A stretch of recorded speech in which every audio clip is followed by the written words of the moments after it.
Un saludo muy especial. Es un gusto inmenso encontrarles por ese espacio virtual aquí, ¿no? Una posibilidad que nos fue ofrecida en varias partes del mundo de conectarnos. Estamos muy felices ahí de arrancar ese corto seminario virtual que vamos a hacer de lanzamiento de nuestra publicación.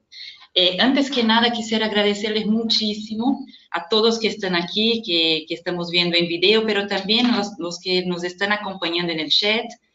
Hubo un número muy alto de interés en participar, en escucharnos.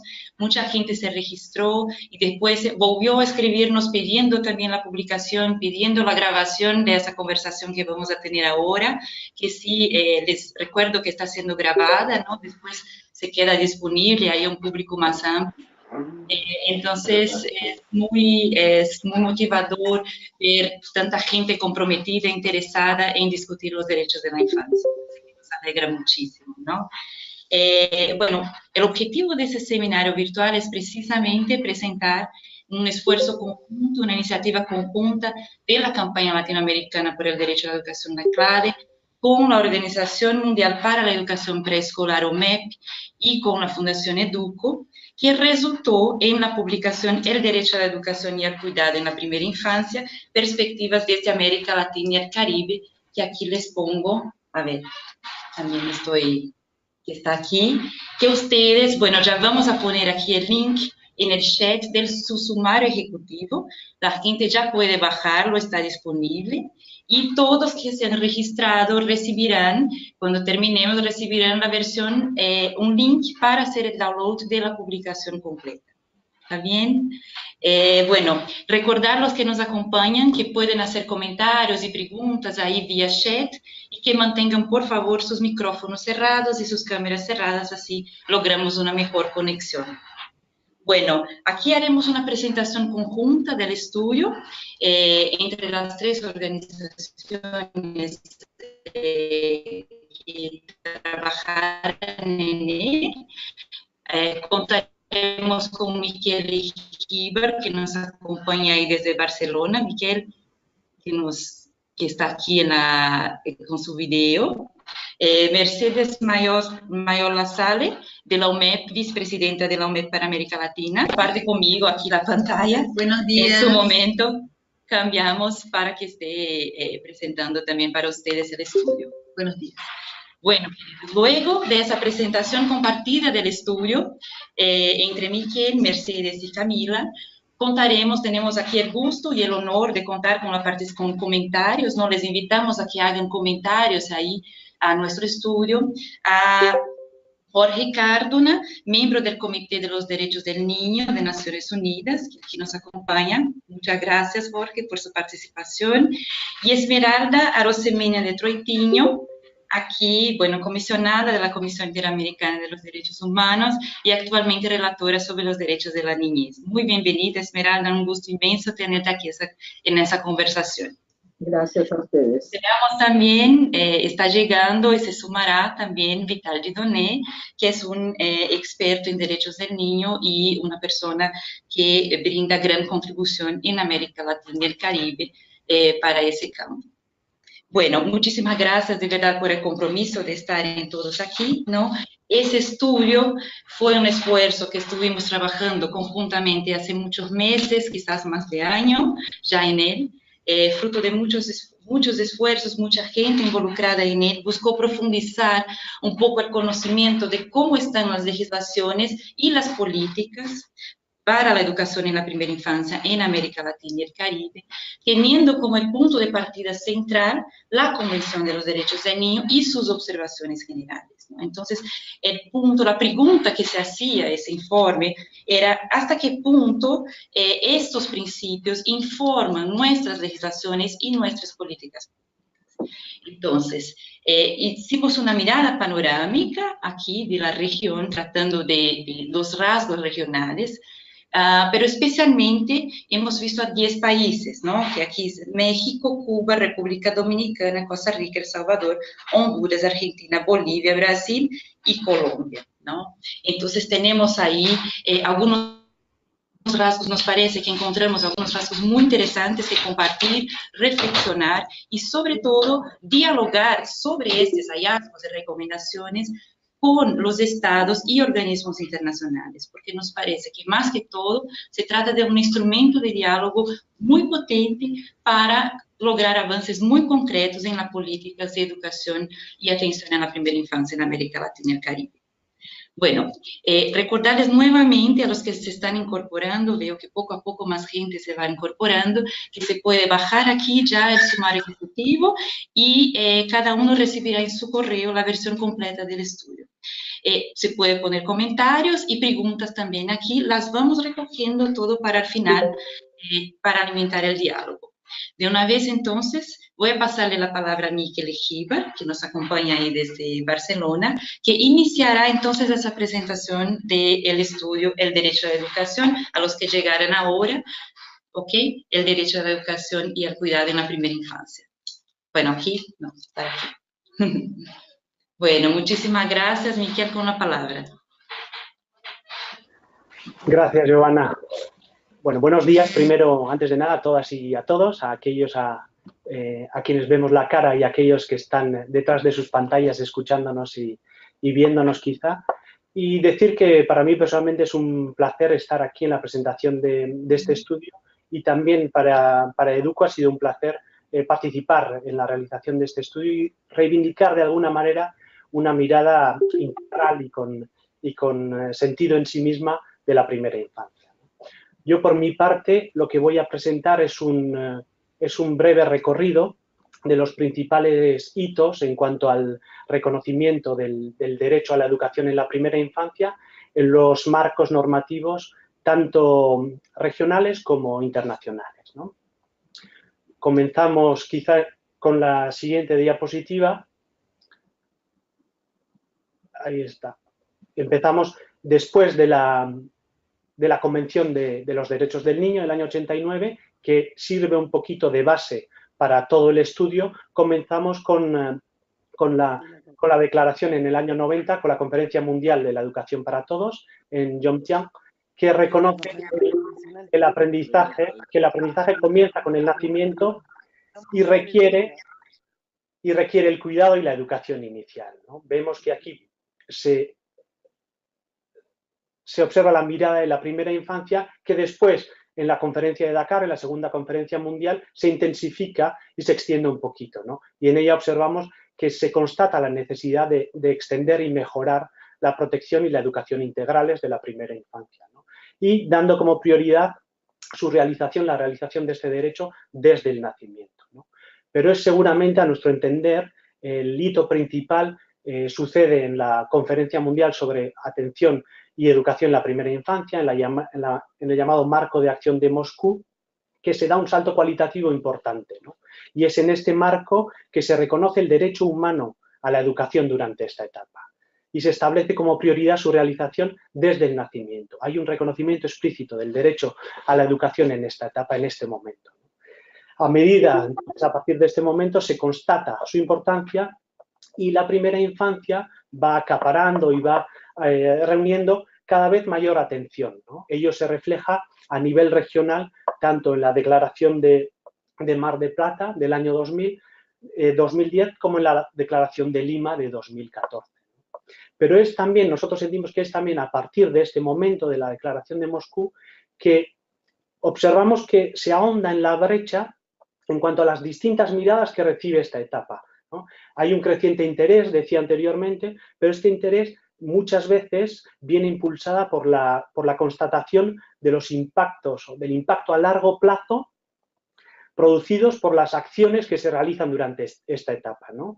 Y estos impactos son innegables y son muy importantes, pero lo que quiere decir también es que en lugar de centrarse en la etapa en sí, el interés viene o se ha centrado en su capacidad para remediar o para prevenir males futuros, tanto desde el punto de vista educativo, ¿no? A veces el objetivo es establecer las bases para la primaria o prevenir futuros fracasos escolares, como también desde el punto de vista del cuidado, con diagnósticos precoces, etcétera, ¿no? Y a nuestro entender conlleva el riesgo de convertir la primera infancia en una especie de etapa remedio. Con ello lo que sentimos es que la visión sobre la primera infancia se ha ido parcializando y alejando un poquito de una visión de derechos, ¿no? Una visión de derechos que nos invita mucho más a tener una mirada integral, a tener una mirada interconectada, ¿no? En la que es fundamental la consideración del principio del interés superior y el principio de las capacidades en evolución de las niñas y niños, ¿no? En lugar de ello, lo que sentimos es que se intentan acelerar algunos resultados y establecer indicadores tempranos, ¿no? Y eso lo observamos también con el Objetivo de Desarrollo 4, en el que uno de los indicadores para la meta 4.1, ¿no?, establece alcanzar niveles mínimos de competencia en los grados 2 y 3 en lectura y matemática, ¿no? Sentimos que el ODS, que los Objetivos de Desarrollo implican grandes avances, por supuesto también en materia educativa, pero que muestran también ciertas debilidades en su consideración de derechos en algunos casos, ¿no? Finalmente, también nombramos las observaciones generales que hemos considerado que revisten más importancia para la primera infancia, ¿no? Y que como tal quizá hemos analizado con más detenimiento en la realización de este estudio. Entonces, por mi parte, resumir diciendo que la primera infancia ha ido ganando presencia e importancia en los marcos normativos y jurídicos, tanto a nivel nacional, regional como internacional, pero que debemos seguir velando para que esta presencia quede apegada a una consideración integral de derechos y fundamentada en los principios establecidos por la propia Convención. Gracias.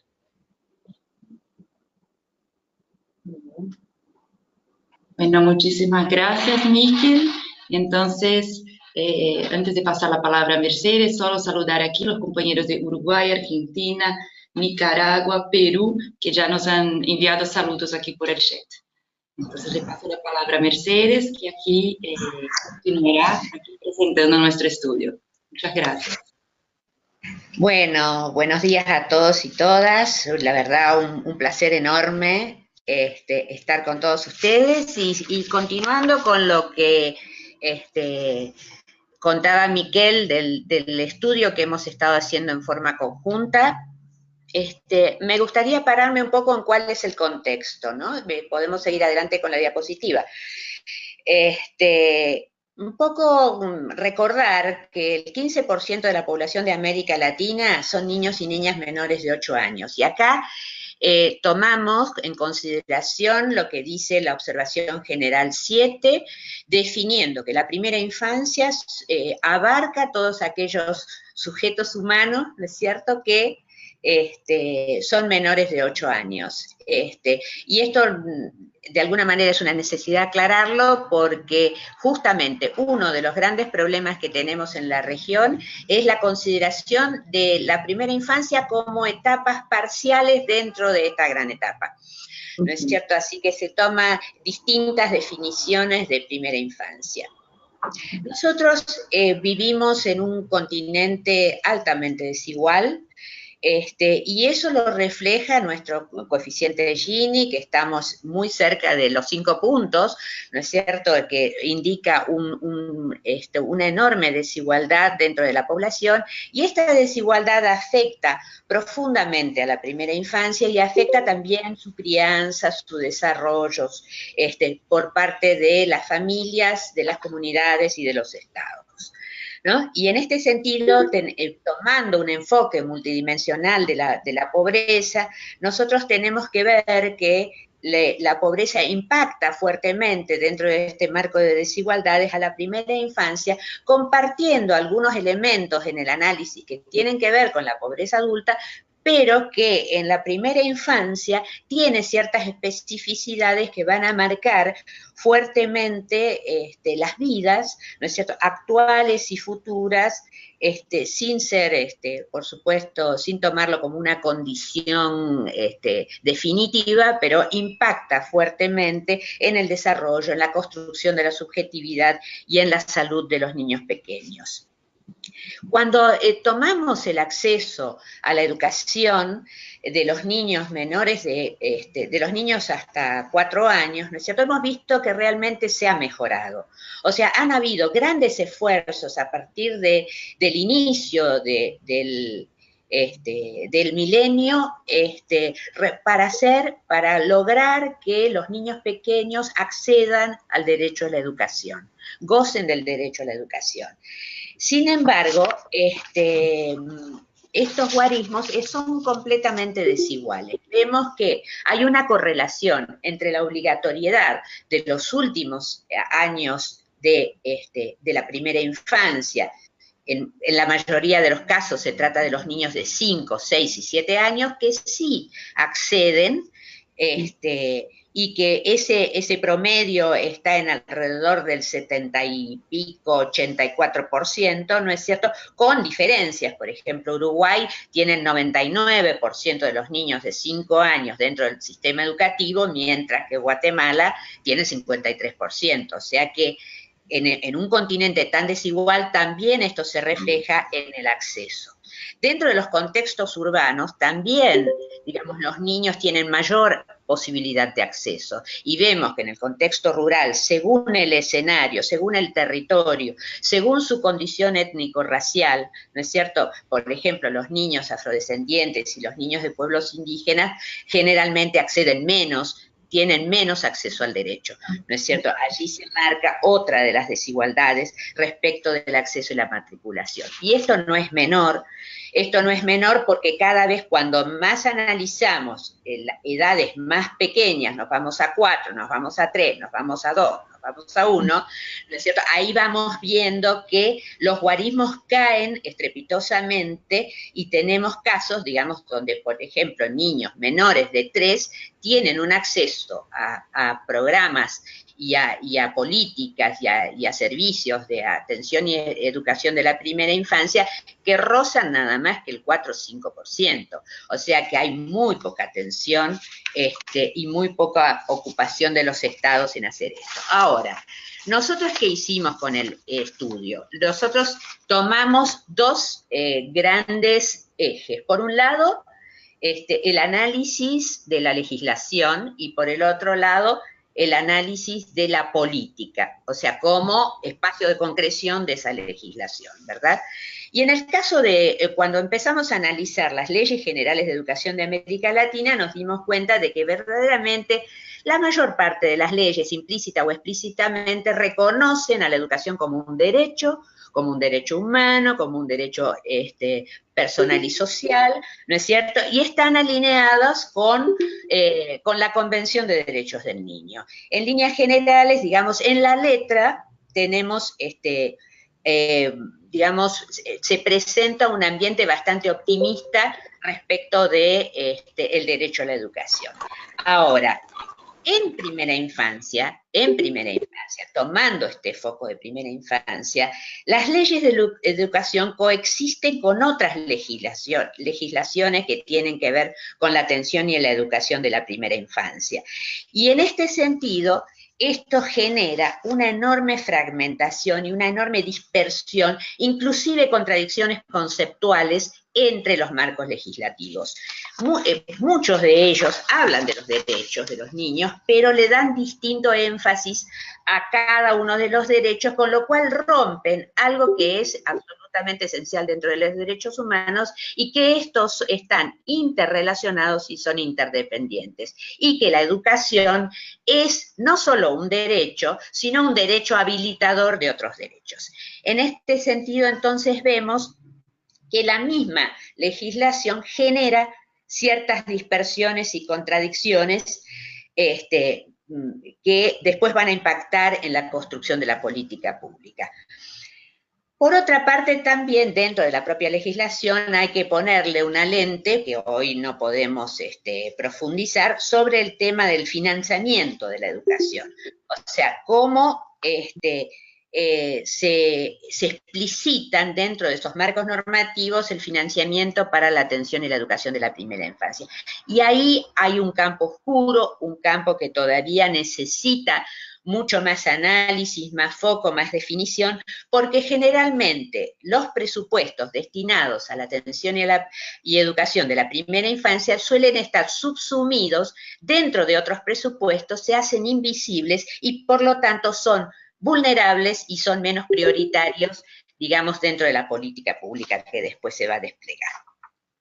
Siguiendo a toda velocidad y adelante, porque tenemos pocos minutos más, quiero hablar de las políticas. Vuelvo a decir que las políticas son las intenciones, digamos, concretan las intenciones legales y de alguna manera, como dice Chiqui González, son los artefactos de cambio verdaderos, ¿no? Y allí tenemos que ver, bueno, nosotros no lo dijimos, pero digamos en el análisis tanto de las políticas como de las legislaciones, tomamos el enfoque de derechos y trabajamos sobre las 4A, que en español en realidad la primera es una D, que es la disponibilidad, la accesibilidad, la adaptabilidad y la aceptabilidad, ¿no es cierto? Y en este sentido queremos decir que hay distintos enfoques, distintos factores que van a influir en esta orientación de la política pública. Esta es, por un lado, digamos, recién lo decíamos, los distintos principios, el tema de la intersectorialidad, el tema del perfil de las personas a cargo, el origen de los fondos, esto ya lo he mencionado. Ya lo mencionamos, pero hay otras fragmentaciones. La principal fragmentación es, por un lado, la división de las etapas dentro de la primera infancia. O sea, no hay, en las leyes por ahí, por ejemplo, en Argentina sí hay un abordaje general de la etapa, ¿no es cierto? Sin embargo, después, a la hora de la ejecución, los de 6 y 7 años están atendidos por la educación básica, los de 3, 4 y 5 años están atendidos por la educación inicial, y la primera etapa, desde el nacimiento hasta los 3 años, ¿no es cierto?, generalmente, en definitiva, en la política terminan siendo más atendidos por otros sectores que no es el sector de educación.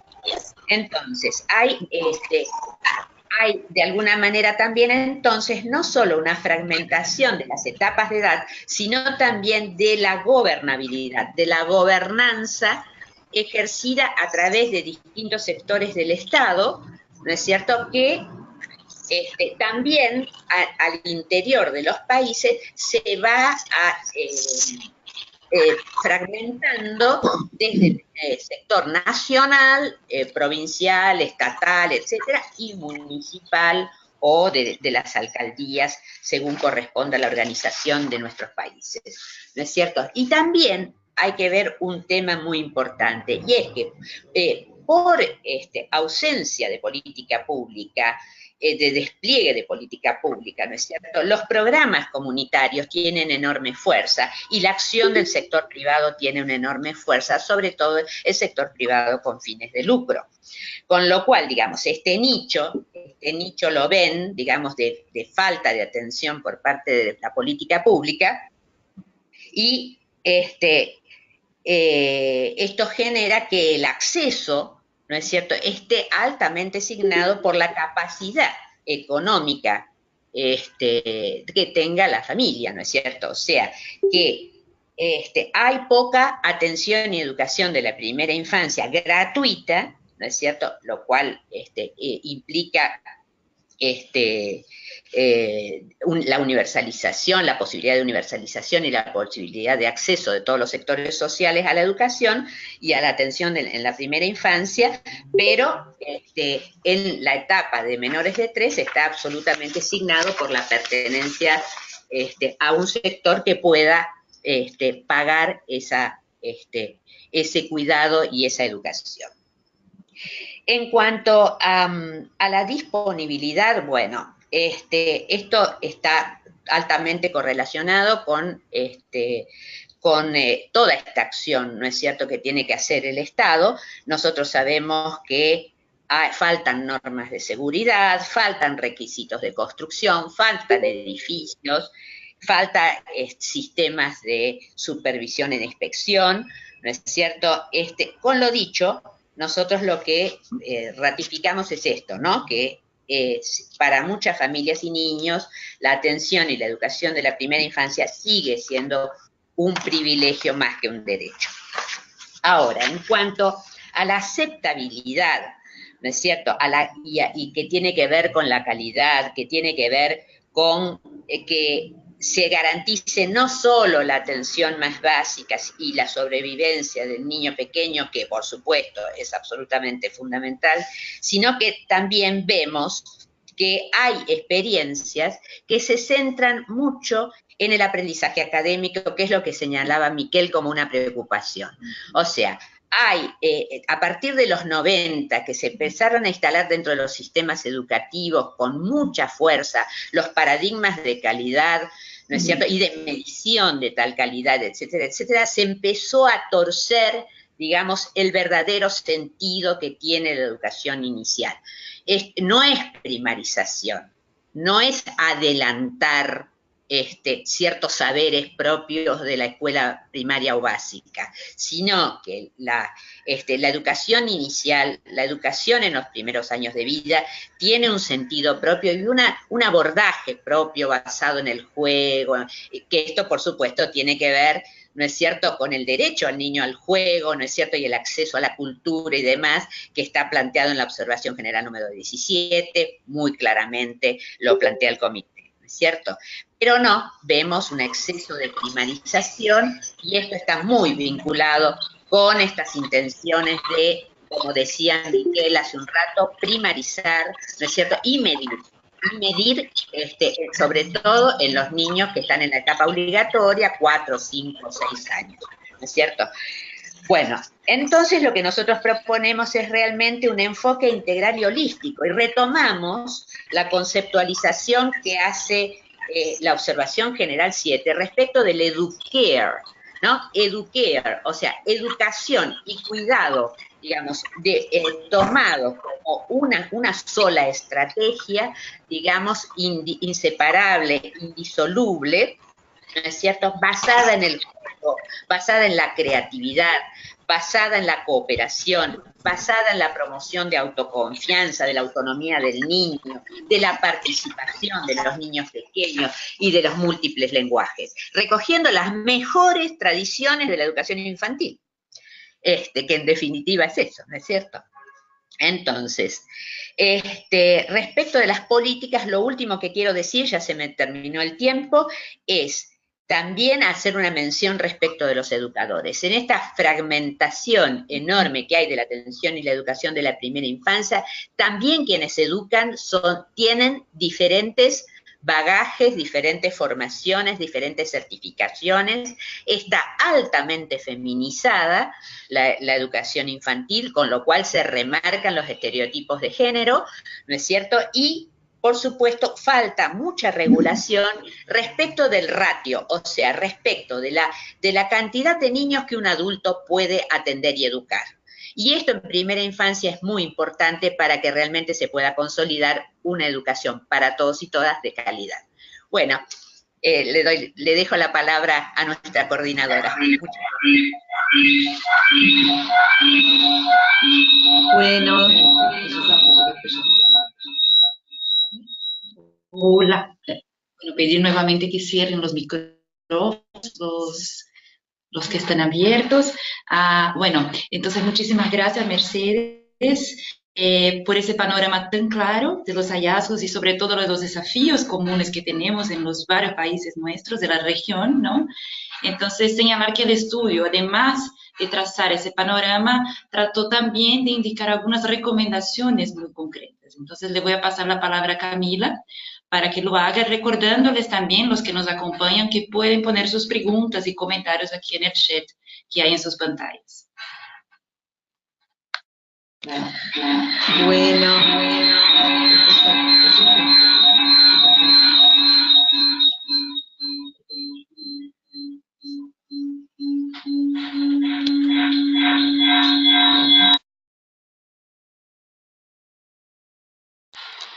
Bueno, perdón, había un eco aquí.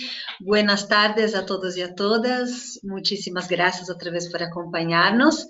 Yo voy entonces a compartir con ustedes algunos desafíos y recomendaciones que el estudio apuntó. Y a empezar ¿Se puede pasar?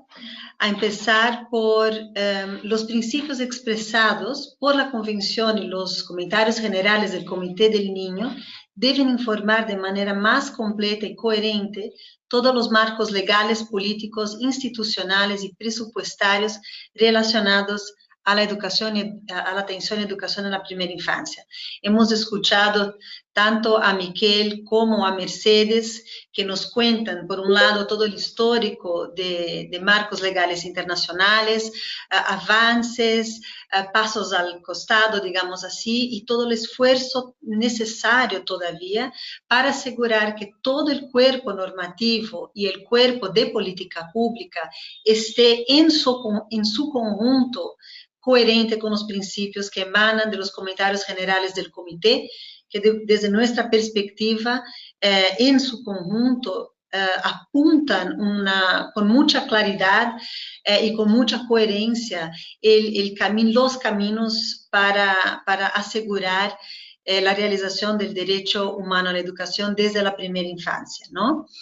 Eso implica algunas cosas: superar la fragmentación y dispersión de las políticas y prácticas de la EPI. Como mencionó Mercedes, esta dispersión está marcada. Un enfoque integral de la EPI desde el nacimiento hasta los 8 años, enfatizando su valor inherente más allá de la preparación para las próximas etapas de la educación. Eso también Mercedes lo remarcó muchísimo, que tenemos estilos y tipos de políticas del nacimiento a los 3 años y otro estilo de políticas después de los 4 años de edad, incluso con liderazgos diferentes desde los gobiernos. Por lo tanto, mirar y pensar una política de educación en la primera infancia, educación y cuidado en la primera infancia, implica realmente superar enfoques fragmentados del conjunto etario que abarca la primera infancia en sí misma, ¿no? Y asegurar que el concepto de educar prevalezca. Eso como un principio muy básico. La idea de siempre articular educación y cuidado, no solamente incluso del nacimiento de los 8 años, pero educar como un principio para el derecho humano a la educación como un todo. Una segunda recomendación que nos parece absolutamente fundamental es el derecho a la educación de niños y niñas menores de 3 años debe estar garantizada de manera mucho más plena y efectiva. El estudio que se hizo demostró claramente que es en este rango etario que están los principales desafíos. Y como Miquel también mencionó al principio, eso ya había sido claramente reconocido por el marco que sale de Moscú en el 2010. Allá en la conferencia se discutió profundamente y largamente y se remarcó y se enfatizó la necesidad de poner más prioridad y mayor coherencia al rango de nacimiento a los 3 años. Eso implica un enfoque integral de las políticas de la EPI que superen la fragmentación de la edad, implica un mayor protagonismo y responsabilidad del sector educativo en la gobernanza de la EPI desde el nacimiento y más apoyo para las familias y cuidadores dentro de las políticas de la EPI, reconociendo diferentes formatos institucionales, así como asegurando la flexibilidad. Una tercera recomendación central toca la temática de las evaluaciones, que también se han mencionado previamente. Nosotros y nosotras desde el estudio recomendamos que la evaluación de los programas de la EPI debe respetar las características de la primera infancia y los objetivos de la educación expresados por el Comité de los Derechos del Niño y el conjunto de sus observaciones. En el marco, en el contexto de aprobación del Objetivo de Desarrollo 4, tuvimos un conjunto de indicadores globales que también fueron aprobados y en el medio de estos indicadores consta ahí una referencia a evaluaciones y a pruebas también hacia niños en las primeras etapas de la enseñanza fundamental que todavía están dentro del rango etario de la primera infancia, ¿no? Eso nos ha preocupado mucho, así como nos preocupa algunos frentes de trabajo y iniciativas nuevas que se están poniendo en marcha, de pruebas internacionales y estandarizadas que están dirigidos a niños y niñas de 5 años. Eso empieza a tener un impacto concreto en las políticas educativas de América Latina y el Caribe, y es importante que estemos atentos a esta tendencia, a cómo eso se viene expresando en concreto en las políticas y prácticas de nuestros países. Nos parece que hay que alejarse de estas tendencias actuales de evaluaciones estandarizadas, centradas en los resultados académicos. Nos parece que es fundamental asegurar el derecho a jugar, a la cultura, a la creatividad y al júbilo, a la felicidad, y asegurar el derecho de las niñas y de los niños a ser escuchados y a participar en procesos y decisiones que los involucren. Una cuarta recomendación dice respecto al fortalecimiento de los sistemas públicos universales de la atención y educación en la primera infancia, superando desigualdades y discriminaciones. Eso es un rasgo que Mercedes ha compartido cuando habla del contexto, cuando habla de los números, y sabemos claramente que esta es una característica de América Latina y el Caribe, y es absolutamente una prioridad para lograr superar desigualdades y discriminaciones, el fortalecimiento de los sistemas públicos universales que tenemos. Eso implica asegurar que la EPI esté disponible, sea accesible, aceptable y adaptable a todas las dimensiones del derecho a la educación para todos los niños desde el nacimiento hasta los 8 años, independientemente de las condiciones socioeconómicas que tienen. Implica también asegurar la provisión gratuita de la EPI por parte del Estado, respaldada por una financiación sólida y con recursos. Esta cuestión de la gratuidad es absolutamente crucial, es un derecho, un elemento clave absolutamente explícito de los marcos internacionales, la gratuidad, y está dicho en estos marcos internacionales la progresiva realización de la gratuidad a todas las etapas educativas. Eso necesariamente implica la educación en la primera infancia, reconociendo la educación en la primera infancia como primera etapa del derecho humano a la educación. Y como Mercedes también ha mencionado, todavía el tema del financiamiento en la primera infancia es un reto enorme en nuestra región. Suele ser un rango etario desfinanciado, en donde se ve una despriorización de la educación para esta edad. Asimismo, tenemos que fortalecer los sistemas de información y recuperación de datos sobre la EPI. No es posible que podamos hacer políticas públicas sólidas, envasadas, sin tener acceso a un análisis a partir de datos. Así que nuestros estados tienen que fortalecer esos sistemas de información y recompilación y análisis, ¿no?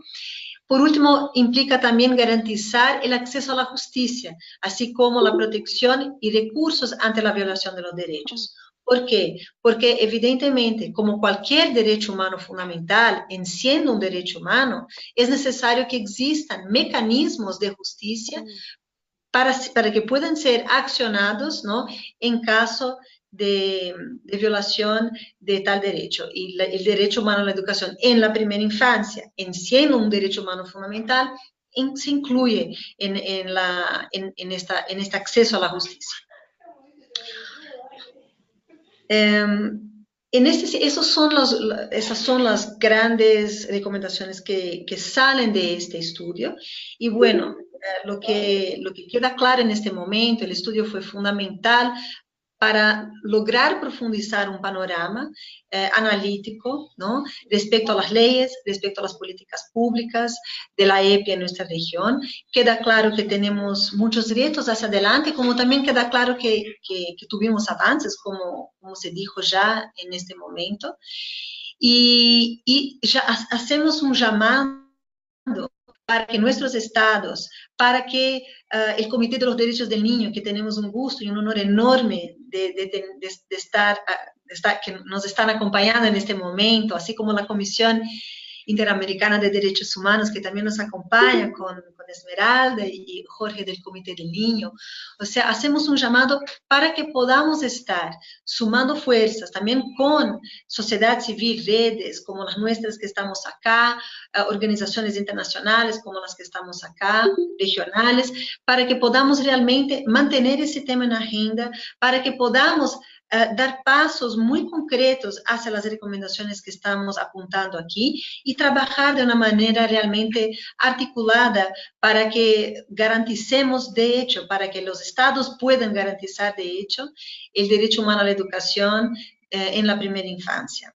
Bueno, yo quisiera agradecer entonces la oportunidad de compartir estos hallazgos, estas reflexiones con cada uno de ustedes.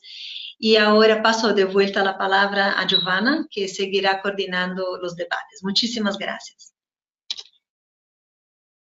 Bueno, muchísimas gracias, Camila. Aquí, como Camila terminó y como ya habíamos dicho al inicio, para nosotros es fundamental que el estudio sea una herramienta de diálogo, ¿no? Y de diálogo político para ampliar esa conversación y avances concretos en el campo del derecho a la primera infancia. Entonces, ahora hemos invitado entonces a tres invitados muy especiales aquí con nosotros para hacer sus comentarios y ampliar esa conversación. Comenzamos entonces con Jorge Cardona, que es miembro del Comité de los Derechos del Niño de Naciones Unidas, a que nos brinde con su comentario. Muchas gracias. Creo que tengo que decir buenos días, aunque para mí son buenas tardes, pero es un verdadero placer encontrarme aquí participando de esta presentación del informe.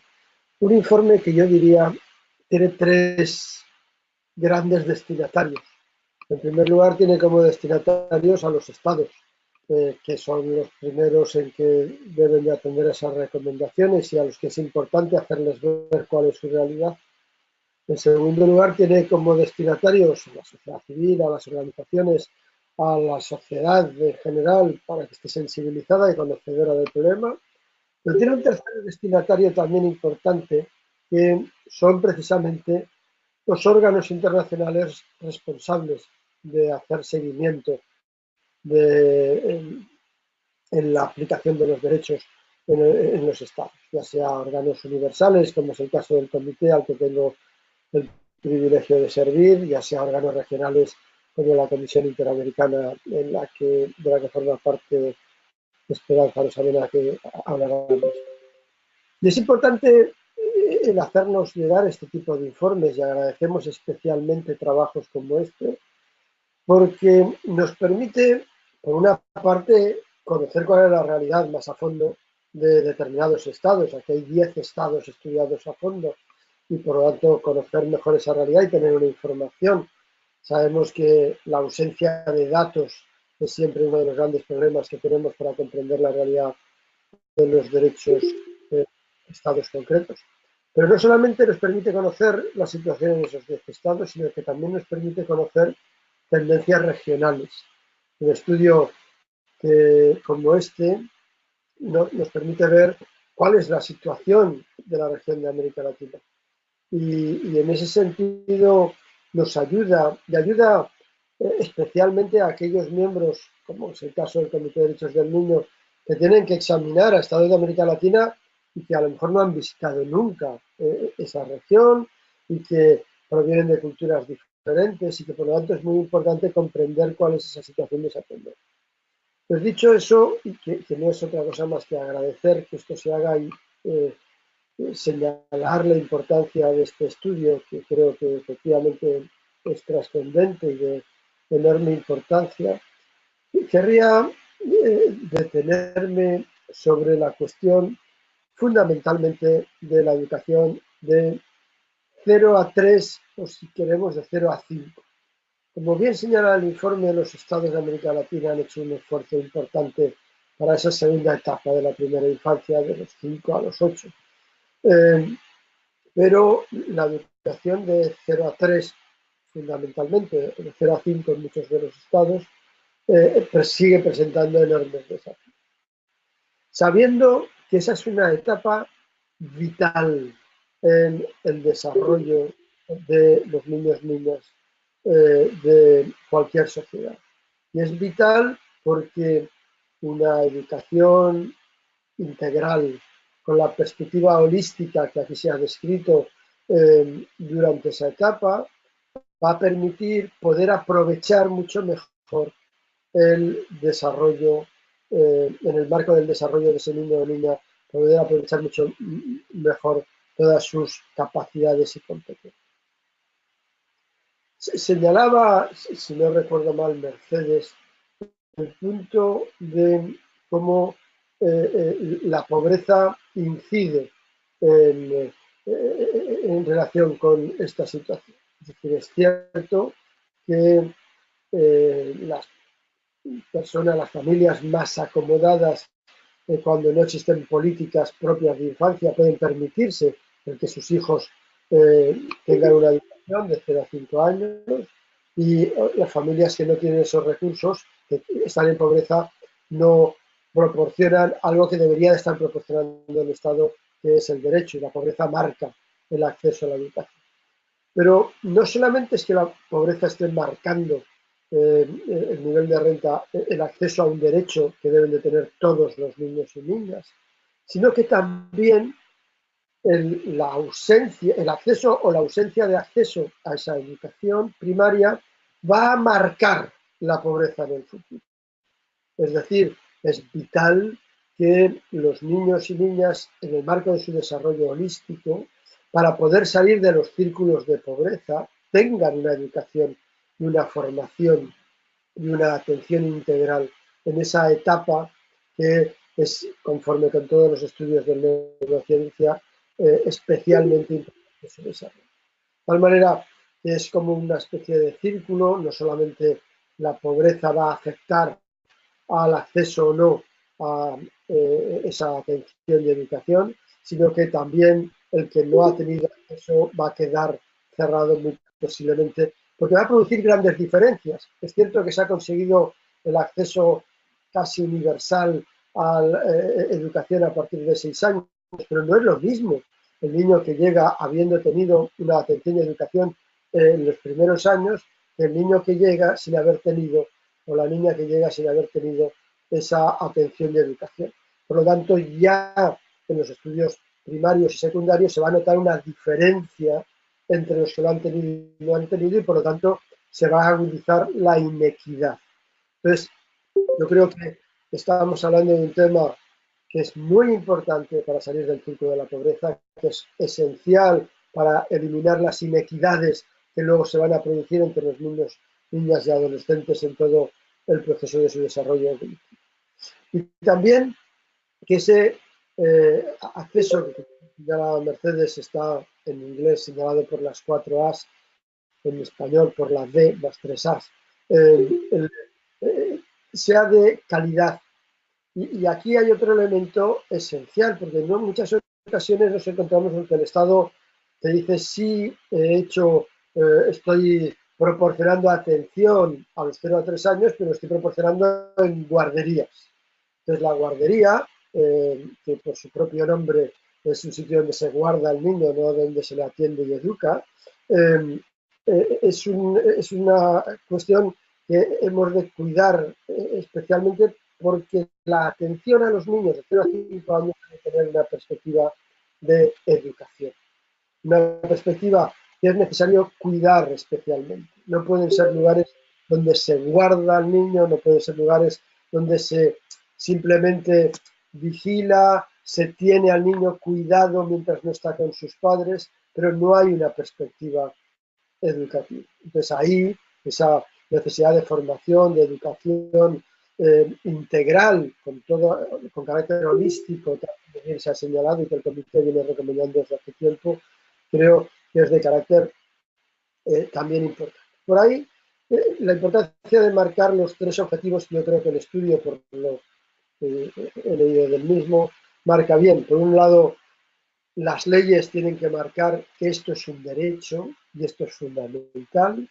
La atención y educación de niños y niñas de primera infancia es un derecho y debe de estar así reconocido por la ley, y debe de señalarse de modo explícito. En segundo lugar, la existencia de políticas que deben de estar coordinadas. Se señala bien en el informe cómo los niños y niñas de 0 a 3 años no suelen estar atendidos por el Ministerio de Educación, es una que depende del Ministerio de Desarrollo Social o de no se sabe muy bien quién, mientras que el Ministerio de Educación se preocupa a partir de la educación llamada obligatoria y que por lo tanto empieza más adelante, y que precisamente en esa primera infancia hay una descoordinación respecto de las actividades que se llevan a cabo. Entonces tienen que ser políticas coordinadas, bien llevadas a cabo, y es importante prestar atención al desarrollo de esas políticas. Y finalmente, y este es un elemento esencial, con suficientes recursos. Como bien ha señalado el comité en la Asociación General 19, no hay ningún derecho que se pueda llevar adelante sin recursos, pero más aún en este tipo de actividad, en la atención y educación de primera infancia, donde los recursos son necesarios y el Estado debe de demostrar en sus presupuestos públicos que efectivamente están marcados para el ejercicio de un derecho y no para el ejercicio de una política social. Porque el ejercicio de las políticas sociales es lo primero que se recorta cuando llegan las situaciones de crisis, mientras que el ejercicio de un derecho no se debe de poder recortar porque está atentando al núcleo esencial de un derecho fundamental y por lo tanto debe de estar también protegido en el marco de los presupuestos. Yo creo, por lo tanto, que hay que felicitar a los que han elaborado el trabajo, se lo agradezco profundamente. Vinieron a Ginebra a presentarlo ante el Comité de Derechos del Niño, que está muy agradecido por esa presentación. Y estoy deseando leer el contenido completo, puesto que solamente he leído el primer avance, el resumen ejecutivo, para poder trabajar con este documento. Muchas gracias. Bueno, nosotros que sí agradecemos, Jorge, la oportunidad de ampliar ese diálogo ahí contigo, con el comité también. Muchísimas gracias por destacar ahí estos puntos que parecieron centrales del esfuerzo del estudio, especialmente ese énfasis final en los recursos, la importancia de los presupuestos públicos, ¿no? Que fue una preocupación desde el inicio de las organizaciones ahí que estuvieron involucradas. Entonces, bueno, de una vez, antes de pasarle a Esmeralda, voy a presentarles a Vital Gidoné, que acaba de llegar, está compartiendo la pantalla ahí con Camila, que estaba acompañando todo por el audio, pero ahora sí se incorpora y va a ser también su comentario. Pero primeramente le voy a pasar la palabra a Esmeralda, la oportunidad de dialogar con la Relatoría de los Derechos de la Niñez de la Comisión Interamericana de Derechos Humanos. Muchísimas gracias. Yo me uno a las consideraciones que ha hecho Jorge, porque realmente el valor del informe está allí muy bien plantado. Yo quisiera posicionar primero el agradecimiento a esta oportunidad de asumir con este espacio, además de mi responsabilidad personal, la responsabilidad institucional de la Comisión Interamericana de Derechos Humanos, en un tema que tenemos que señalar, aún nos hace falta muchísimo desde la organización para plantear o para dejar planteado la trascendencia del tema. Quiero posicionar mi intervención haciendo un especial reconocimiento a el contenido del informe, a la presentación que nos han hecho hoy Mercedes, Michael y Camila, que nos da efectivamente todo el panorama, pero con un especial reconocimiento para la comisión, porque nosotros acabamos de emitir, de publicar un informe que se titula hacia las garantías del cumplimiento de la protección integral de los derechos de niños, niñas y adolescentes. Si bien este informe de la Comisión tiene esta visión muy amplia y el estudio que hoy analizamos tiene un grupo de población muy específico, el estudio que ustedes han hecho de tanto valor me llena a mí de mucha complacencia porque enfoca precisamente aspectos claves en el tema de garantizar derechos. Esta visión de no solo la proclama del derecho, no solo la identificación normativa del derecho, sino qué mecanismos, cómo funciona un sistema que garantice derechos. Y ustedes lo recogen de una manera muy puntual. Entonces, el elemento inicial, que también me llena de mucha complacencia, es, ustedes parten de un principio básico. Los niños y las niñas son sujetos de derecho. Son titulares de los derechos. Y esa titularidad del derecho, ¿qué implica? ¿Está bien el sonido? ¿Sí? Está bien el sonido. Bien. ¿Qué implica esta titularidad?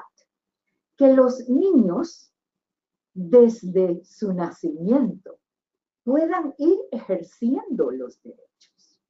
Puedan, a medida del desarrollo de sus capacidades, de sus potencialidades, puedan ejercer sus derechos. Por eso, la posición clave de cómo garantizar que desde el nacimiento, esta primera etapa de 0 a 3, hasta 4, que está hoy con esfuerzos que se hayan hecho, pero no está considerada en las políticas públicas. Realmente está, como bien decía Jorge, en las guarderías, de las que tenemos, sí, en la comisión, algunas cosas realmente duras, dramáticas. No sé si en el informe, en la investigación de México, ustedes llegaron a tener una información de la tragedia de la guardería ABC. Una cosa que uno dice, pero ¿cómo es posible que esto pueda suceder? Pero sucede precisamente porque estos dos conceptos, que son los que quería marcar y que ustedes recogen en el informe, institucionalidad y política pública. Política pública, ¿qué es? En el informe ustedes lo plantean muy bien. Una política pública hoy no articulada, disgregada, la propia política educativa está fragmentada y no atiende como política pública de educación el tema de ese tramo de edad.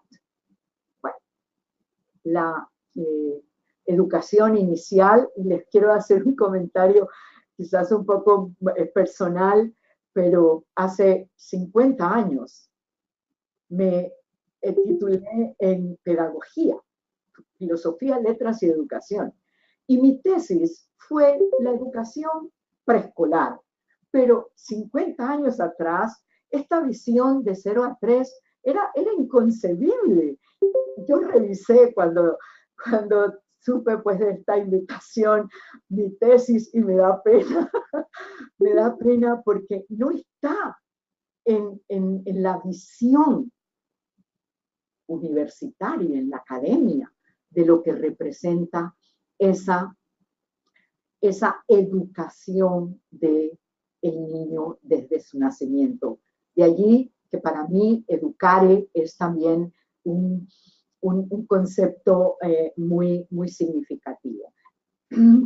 Entonces, política pública que tiene que estar articulada, que tiene que responder a un diagnóstico serio, que tiene que ser holística, se ha dicho ya en varias ocasiones, el tema de la integralidad de la política pública a favor de la infancia dentro de esta política nacional, porque política a favor de la niñez, entonces creemos que es esta visión asistencialista o este compromiso social de políticas sociales, sin enfoques de derecho. Entonces, la política, también Mercedes lo decía muy bien, ¿qué es? Es el armazón con el que se puede y se debe trabajar. ¿Quién trabaja? La institucionalidad. ¿Qué? La institucionalidad de todos los sectores comprometidos. La obligatoriedad del Estado en el reconocimiento de su rol principal, rol que tiene que estar muy claro, de que no es que cuando la familia falla, entonces entramos nosotros, este concepto de subsidiariedad. Es el rol del Estado para preparar familias que puedan coadyuvar precisamente en este proceso educativo. Y la familia que no puede tener esa familia la oportunidad de una respuesta. Entonces, yo soy del criterio que el informe nos va a permitir a los organismos internacionales, a los organismos regionales como es la Comisión, una identificación muy puntual de lo que está pasando con este grupo poblacional en materia de un derecho que pareciera que no tiene discusión. El tema del derecho a la educación parece que nadie lo objeta, nadie lo discute, pero cuando hacemos el análisis, que ustedes, tengo que señalar nuevamente mi reconocimiento, que ustedes apuntan como un derecho que para estos chicos, para este tramo de edad, no es realmente derecho. Hoy sigue siendo un privilegio de los sectores que pueden buscar una atención y una educación y un cuidado desde esa perspectiva. Quiero finalizar señalando que al sistema interamericano hoy le hace falta todavía un trabajo de construir estándares, pero en esta construcción de estándares creo que el trabajo de ustedes, de las organizaciones, para nosotros es clave. No solo es recoger esta información, sino frente a la violación de este derecho. Ustedes hablaban, Camila, de esta recomendación sobre la justiciabilidad del derecho, para que en nuestros países este derecho empiece a ser respondido, restituido, atendido por el sistema de justicia cuando no hay una respuesta en los otros espacios. Y cuando eso sucede, entonces el sistema interamericano entra a una posibilidad de la identificación de estos estándares y que mi llamado a que se utilice el sistema pidiendo, por ejemplo, las audiencias temáticas.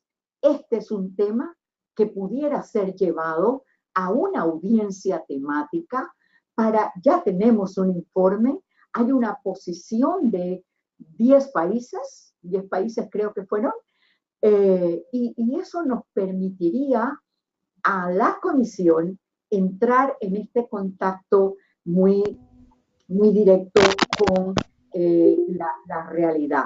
Y mi llamado también a las unidades académicas, al propio sistema educativo que tiene que estar consciente de esto. Hay que involucrar al sistema educativo para que exponga cuáles son sus limitaciones, cuáles son sus posibilidades, porque de acuerdo al tema de presupuesto, bueno, sabemos lo que sucede en el sistema educativo en muchos de nuestros países, pero que es necesario contar con la posición de esta conciencia de institucionalidad responsable.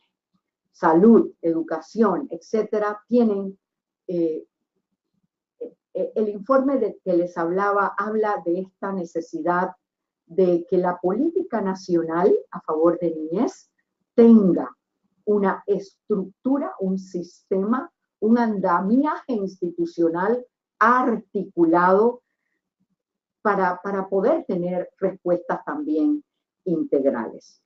Concluyo con mi compromiso, mi solidaridad en esta cruzada que tenemos. Es un tema que tiene que empezar a ocupar posiciones de prioridad. Hay que reconocer que ha estado allí como inmersa en los otros conceptos de educación, para no decir excluida de estos conceptos de educación. Contar con ustedes es una garantía para el sistema interamericano del cumplimiento de nuestro compromiso. Muchas gracias. Bueno, muchísimas gracias. Yo creo que en esas herramientas virtuales nos falta la posibilidad del aplauso, ¿no? Me gustaría pedir un aplauso a cada uno, luego de cada una de las presentaciones, pero bueno, van a perfeccionarla en algún momento. Bueno, muchísimas gracias sobre todo por brindar esa oportunidad también de diálogo y apertura con la comisión, ¿no? Esa disposición para ahí pensar y dialogar sobre posibles estándares y cómo avanzar en la misma comisión sobre ese tema. O sea, que por supuesto que puedes contar con las redes y organizaciones de la sociedad civil, que aquí estamos para ello.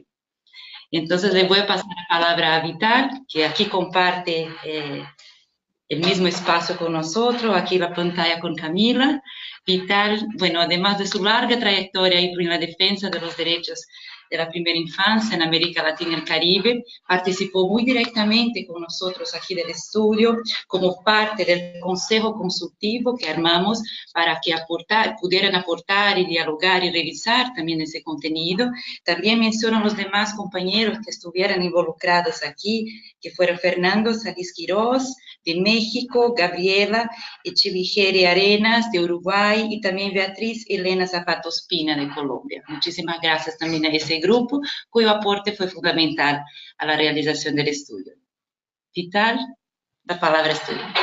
Un saludo primero a Camila, mi grande amiga, y agradezco la oportunidad de estar aquí con ustedes.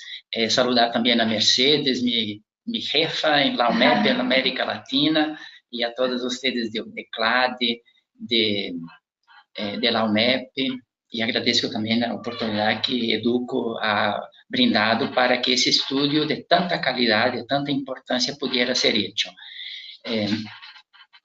Me complació mucho leer ese estudio, porque a pesar de que uno ya conoce cantidades de textos, de análisis, este trae un aporte nuevo, importante, que es profundizar la mirada en los documentos oficiales de la Convención, de los otros, de los comentarios generales, de legislaciones de organismos como de UNESCO y también de los países. Y me gustó mucho que pusiera hincapié en el derecho, porque si no ponemos el derecho de la persona, del niño, como sujeto ciudadano, vamos a producir políticas o programas con otras finalidades que no la promoción integral del sujeto, de la persona, de los niños. Eso me parece muy importante. Sin embargo, creo que no se debe olvidar la importancia para otros sectores de los argumentos de la economía y de las ciencias, porque son otros ámbitos de decisión que debemos agregar, debemos traer para nuestras rondas de análisis social y política, para que ellos también decidan en pro de los niños. En ese sentido, los argumentos de naturaleza económica y de ciencias, yo mencionaría específicamente neurociencia porque es lo que está se hablando hoy día, pero los otros argumentos de la psicología, de la psicoanálisis y de la sociología de la infancia, etc., son argumentos, yo creo que son importantes y hay que mantener siempre presentes en ese rol, pero siempre subsidiarios del argumento del derecho. Bien, ese texto, como dice, me parece tan importante, tan bien hecho, que yo recomendaría que CLADE y OMEP hicieran un trabajo para ponerlo en los cursos de formación de profesionales de la primera infancia. Hay que estudiar eso. Nosotros sabemos que las personas salen de la universidad, de los cursos de pedagogía, con información muy superficial sobre niño sujeto de derecho, niño ciudadano, constructor de su personalidad en el contexto de las interacciones políticas y sociales. Sí, conoce una cantidad de informaciones históricas de la psicología, de todo, pero el rol transformador de una pedagogía que mira al niño como persona, como sujeto de derecho, que está bien subrayado en ese documento, me parece sería importante que fuera un documento de estudio en las facultades de pedagogía y no solamente, también en psicología, ciencias sociales, ciencias políticas. Pienso también que es importante que se busque una forma de hacer con que ese estudio sea utilizado en los equipos de los países que trabajan en primera infancia, sea en programas intersectoriales y sectoriales, porque la gente necesita ampliar la visión. Si tú vas al Ministerio de Salud, la gente entiende mucho del niño, de los problemas de salud, vacunación, amamantación, todos los cuidados de alimentación, pero no piensan sobre el cuidado integral, la relación con la familia, el niño en las instituciones de educación. Lo mismo se pasa en los centros de educación, lo mismo se pasa en el Ministerio de Educación. Entonces, claro que estamos progresando en el sentido de una visión holística del niño y el documento deja muy claro que hay progresos en ese sentido. Pero yo creo que ese documento necesita llegar a los ministerios, a los sectores, para que amplíen la visión y busquen el diálogo con los otros sectores. Otro punto que me parece muy importante subrayar en el documento es llamar la atención sobre 0 a 3, que es el periodo más desconocido y menos presente en las políticas públicas. Como dice el documento, está más entregado, se dice, a las familias, a las asociaciones comunitarias, a las iniciativas religiosas y voluntariado, ¿no? Y ese periodo es fundamental. Como la ciencia está diciendo, que los 3 primeros años, más que los 4 y 5, y dentro de los primeros, tenemos los primeros 1000 días, que desde la concepción del niño hasta el segundo año de vida. Entonces, yo creo que el documento llama la atención sobre la importancia de mirar con más atención, con más cuidado, con más conocimiento la trascendencia, la relevancia de toda la atención y el cuidado integral en los primeros 3 años de vida. Un otro comentario que me gustaría hacer es relativo a los profesionales. Acá, sobre todo, se menciona el caso de los maestros, de los profesores, de los educadores. Esta semana, una profesora de la Universidad Federal de Rio Grande del Sur dijo que me llamó por teléfono para narrar una experiencia que fue a campo, en el terreno, para ver cómo estaban trabajando las personas que salieron de la universidad el año pasado. Y ha constatado una distancia inmensa entre las discusiones académicas, los estudios teóricos y la práctica cotidiana. Y ella se preguntó, ¿en dónde hemos fallado? ¿Qué pasa que nuestro esfuerzo académico de debate teórico, de análisis crítica de la sociedad, de la realidad, de los derechos del niño, no están sucediendo ahora como práctica social, como posibilidad efectiva de que este niño logre el desarrollo que la ciencia describe como posible, como posibilidad en esa edad?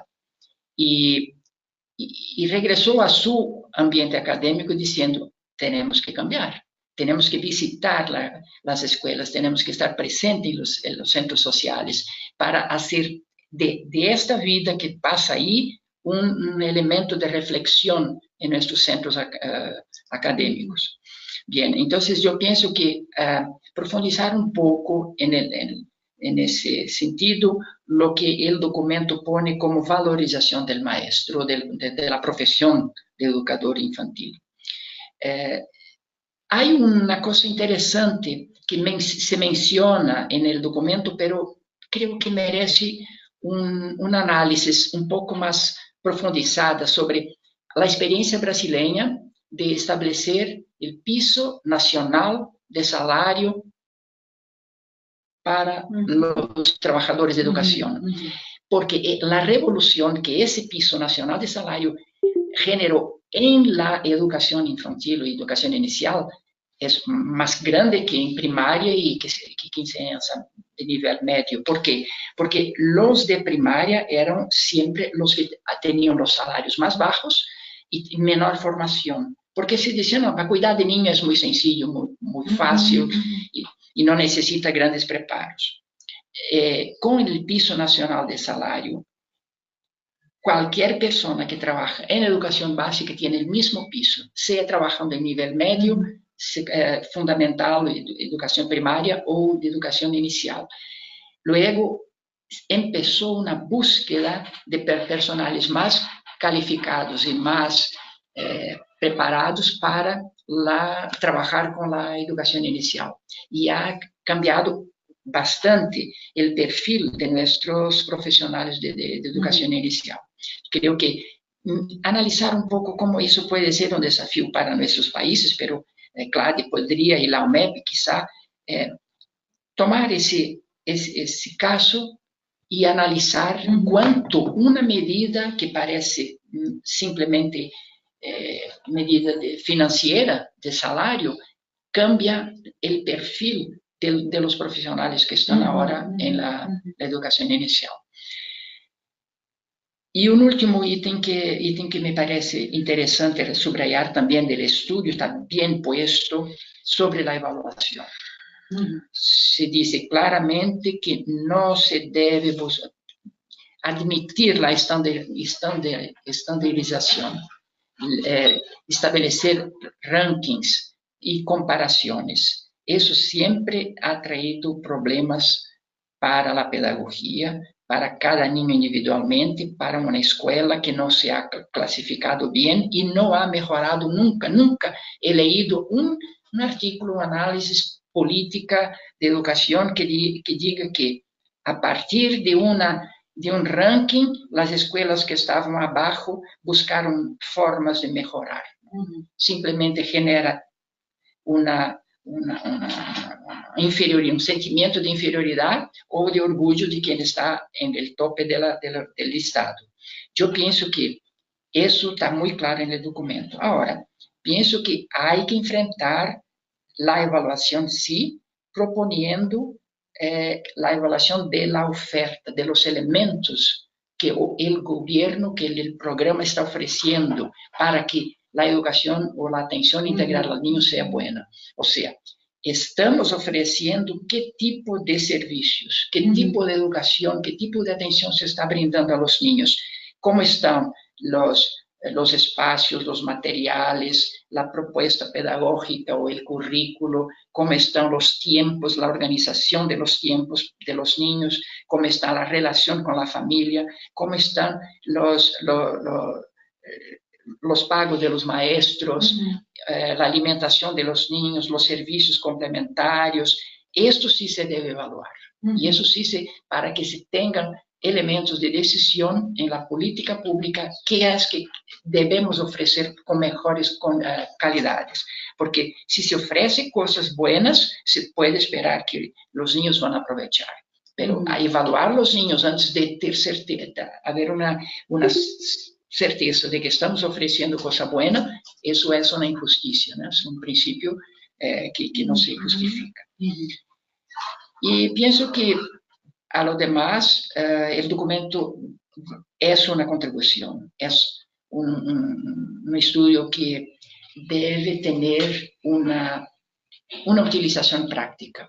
No es un documento para poner en la mesa o leer y conocer simplemente, sino estamos comprometidos con un cambio social en la educación integral y el cuidado a los niños, y ese instrumento que ahora CLADE y OMEP están haciendo lanzamiento es una herramienta para cambios. ¿Cómo que podemos hacer con que él realmente haga los cambios que necesitamos en nuestra realidad? Hay una aceptación muy grande. Yo trabajo en políticas públicas, ahora estamos en posibilidad de cambio de gobierno en Brasil, y las organizaciones sociales están se movilizando en el sentido de que quien fuera elegido tenga el compromiso de promover políticas integrales de atención a los niños, con articulación con los estados y con los municipios, de forma intergubernamental, o diría así, interfederativa, porque Brasil es un país federado, ¿no?, que tiene los estados y municipios con autonomía. Entonces no es el gobierno central que determina toda la política, pero tiene que negociar con los estados y los municipios. Pero estamos trabajando en eso, con el objetivo, claro, hay un riesgo enorme de que caiga en manos de personas que, en vez de dar un libro a los niños, quiere dar una arma, para que no crezca tímido y submiso. Pero la sociedad tiene que movilizarse. La sociedad está organizada, va a estar presente. La Red Nacional Primera Infancia no va a descansar enquanto no se logre eso. Entonces, yo pienso que ese es un momento importante para seguir el movimiento mundial, internacional, y que presente en tantos países de queremos cambiar la situación para que los niños tengan mejores condiciones de desarrollo, de vida integral, como valor en sí mismo. Y me parece esto también es importante, no como preparatorio, que la mejor forma de que uno esté preparado para la etapa siguiente es vivir plenamente la etapa que está viviendo. Entonces, el niño tiene que ser niño integralmente, y eso es la mejor forma de ser después un adolescente. Y el adolescente tiene que vivir todo su contenido de adolescencia, de descubierta, de contestación, de búsqueda, de aventura, para después ser un joven que experimentó, que descubrió, que sabe cuáles son sus límites y sus posibilidades. Entonces, finalizando, les felicito por el documento. Pienso que él es un instrumento importantísimo, pero necesitamos dar el paso siguiente, o sea, hacer con que él sea instrumento en la mano de quienes formulan políticas. Bueno, vamos. Sí. Excelente, muchísimas gracias de verdad, Vital, por ese aporte. Sí, fue pensado desde siempre como una herramienta de cambio o en el caso nuestro, quizás de resistencia en contextos desafiadores que estamos viviendo, ¿no? Entonces, para eso estamos. Bueno, queridos, tenemos un desafío aquí de tiempo, de manejo de tiempo, tenemos poquito tiempo. Nos han llegado algunas preguntas y comentarios. Voy a mencionarlas de manera muy rápido y pasarles para una ronda final de 2-3 minutos cada uno, que pueden ahí, bueno, escoger, quizás comentar algún punto de esto que voy a mencionar o algún punto que alguno de los presentadores o comentadores han hablado. Está bien, pero ya es un comentario final de la parte de cada uno. Les comento aquí de manera muy breve, nos llegó una pregunta si hay alguna recomendación concreta del estudio respecto a la formación de quienes están a cargo de los niños y niñas en primera infancia. Otra es más una opinión, los primeros años necesitan una mirada de todos, estoy en un territorio sumamente vulnerable en Argentina. Otra pregunta también muy desafiadora es cómo se podría saldar la brecha entonces entre lo que se legisla y lo que se cumple, narrando aquí el caso precisamente de Río Negro, de Argentina. También otro comentario nos recuerda el compromiso ético-político que tenemos con nuestras infancias, que la importancia de retomar ese compromiso en esa coyuntura que vivimos. Otra opinión, aquí viene también de Argentina, también concordando con el tema del presupuesto, ¿no? Del financiamiento, teniendo que los recortes, y estamos viviendo recortes en muchos contextos de nuestra región, pasan primero por los derechos de la primera infancia. Entonces, quizás solo quisiera sumar a estos también un comentario, una pregunta, ¿no? A Jorge y a Esmeralda. Esmeralda llegó a comentar algunas posibilidades concretas de mecanismos de participación abiertos en la Comisión Interamericana. Quizás Jorge también pudiera comentar un poquito qué mecanismos directos de participación estarían abiertos a la sociedad civil en el Comité de los Derechos del Niño, el acompañamiento de los países, de las revisiones. Sería interesante también los educadores y educadoras aquí preparárense para eso. ¿Está bien? Bueno, podemos hacer el mismo orden de que hablamos al inicio, comenzando con Miquel y siguiendo con Mercedes, Camila, Jorge, Esmeralda y Vital. Bueno, gracias. Comentar que ha sido un placer escuchar también cada uno de los comentarios que se han hecho y quizá aprovechar esta última intervención para insistir también en este último punto que Vital mencionaba, ¿no? Yo creo que la vocación también de este estudio es eminentemente práctica, que tenga repercusión y que tenga impacto en cambios sociales concretos, y un poquito es en la línea que también a partir de ahora vamos a trabajar, ¿no? Y también entonces agradecer las pistas que desde los comentarios han surgido en ese sentido, ¿no? Es cierto que coincidimos en los 3 destinatarios principales que puede tener este estudio, los que mencionaba Jorge Cardona al inicio, ¿no? Tanto los estados como los organismos internacionales, como también partes de la sociedad civil, y ahí es el trabajo que vamos a hacer a partir de ahora, ¿no? También con las oportunidades que mencionaba Esmeralda, con los apartados temáticos dentro del sistema interamericano, ¿no? Y también, por supuesto, yendo un poquito más allá, quizá en facultades, diplomados, este es un tema que tendremos que estudiar, pero también que surgió durante el momento de elaboración del estudio, en el que se pensaba que la figura del educador, de la educadora, es una figura clave también, pero que tampoco tuvimos oportunidad de adentrar y de profundizar tanto como nos hubiera gustado, ¿no? Pero sí son puntos que yo creo que este primer estudio es general y nos permite tener algunos elementos que quizá podemos seguir profundizando, ¿no? En los que podemos seguir profundizando y trabajando, ¿no? Trabajar con facultades, trabajar con diplomados, ahí aparecen nuevas pistas, en la valorización, en el reconocimiento de los educadores y las educadoras que trabajan en esta etapa y en otros elementos más, ¿no? Yo creo que eminentemente debe ser práctico y en esta línea tenemos que trabajar ahora. Entonces yo creo que este esfuerzo de unir fuerzas y de unir convicciones es lo que ahora nos va a impulsar a ver en la práctica cómo vamos avanzando en pasos concretos que permitan ese cambio, ¿no? Que permitan la valoración de esta etapa, el reconocimiento que se merece como derecho en sí mismo y la importancia que tiene vivirla plenamente, ¿no? Desde ese sentido. Entonces, ahí agradecer un poquito las pistas que han surgido y, bueno, y también expresar nuestra convicción y nuestra voluntad de seguir trabajando en esta línea.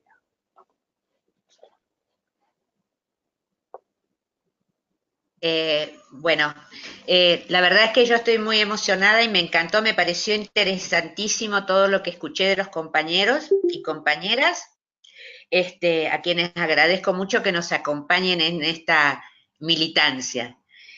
Me quedé pensando en estas líneas que aparecieron de las preocupaciones de todos quienes nos están escuchando y a quienes agradezco muchísimo que nos hayan acompañado.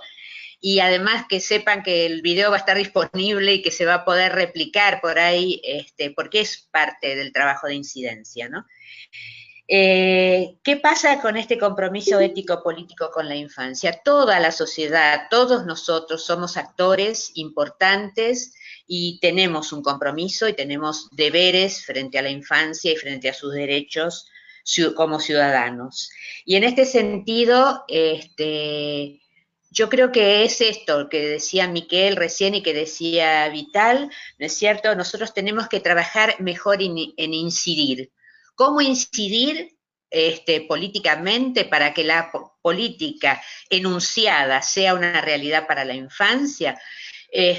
Bueno, es esto que decía Vital recién, no le vamos a aflojar, digamos, ¿no? Hay que seguir trabajando en las redes, hay que enredarse mucho más, hay que estar menos aislados para ser más efectivos y en este sentido es importante construir conocimiento sobre la primera infancia. Por eso creo que esta acción que parece más académica, más de investigación, que tiene que ver con construir el estudio, es una intención verdaderamente política. El conocimiento y el mayor conocimiento es la herramienta que nos va a poder dar mayor efectividad en la incidencia y contrarrestar determinados discursos, ¿no es cierto?, que vienen solo por un lado y que pretenden explicar a la problemática de la infancia, ¿no es cierto? Y en este sentido creo yo que el verdadero mecanismo, ¿no es cierto?, tiene que ser poner al servicio estos estudios, ponerlos al servicio para comprometer, por ejemplo, a los políticos, decía Paulo Freire, ¿no? La pedagogía tiene que ser más política y la política más pedagógica, ¿no? Entonces nosotros tenemos que alcanzar al político estas herramientas, comprometerlos con la primera infancia, debatir sentidos de las políticas públicas, ¿no es cierto? Pero siempre fundados y siempre con voluntad sumadora. Con Camila hemos hablado tanto, ¿no es cierto, Camila?, de tener una actitud, digamos, no peleadora por pelear, por poner las cosas en blanco y negro, porque desde allí no podemos construir. Por eso los invito a trabajar en la OMEP, a trabajar dentro de la CLADE, ¿no es cierto?, porque estamos en este camino. Es un camino además voluntario, es un camino que tiene que ver con asumir el compromiso ético y que tiene que ver con la fe que tenemos en que todos podemos poner algo fuerte, digamos, en nuestro trabajo para poder cambiar la realidad de la primera infancia en América Latina, esta realidad que nos habla de mucha injusticia, ¿no es cierto?, y de poca desarrollo y realización de los derechos del niño. Así que con todo el entusiasmo que tenemos, los invitamos a todos y a todas, no se sientan solas y solos. Estoy pensando en la compañera de Neuquén que nos está hablando. No estamos solos en América Latina, mucha gente está pensando esto, y además la historia de 140 años de desarrollo, de experiencias maravillosas, porque en el continente de la desigualdad tenemos experiencias maravillosas que debemos hacer visibles, recoger y poner en valor para nuestra primera infancia. Ese es mi aporte para hoy. Bueno. muchísimas gracias. ¿Cómo vas ahí? Muchísimas gracias a todos ustedes, gracias a Esmeralda, gracias a Jorge, gracias a Vital que nos acompaña. Y bueno, por supuesto, qué gusto, ¿no? Con Mercedes y Miquel poder haber hecho todo ese recorrido de este estudio y tantas otras cosas que vendrán hacia adelante. Yo quisiera tomar yo quisiera hacer dos comentarios finales, así. Una que, claro, que tiene que ver con la pregunta de cómo vamos a hacer el puente entre esta brecha, ¿no? Entre la legislación y la práctica. Yo creo que hay dos elementos fundamentales ahí para lograr llevar una legislación buena a la práctica, ¿no? La primera es voluntad política. Y la segunda es tener la visión de hacia dónde queremos ir, que esté enmarcada claramente en un marco de derechos humanos. Entonces, la voluntad política es la clave, la primera clave. Voluntad política significa poner los recursos humanos, financieros, ¿no? De relaciones a disposición de un propósito. Entonces, si nosotros tenemos ya leyes y marcos, como lo tenemos, ya hemos visto, internacionales, regionales y nacionales, ¿okay?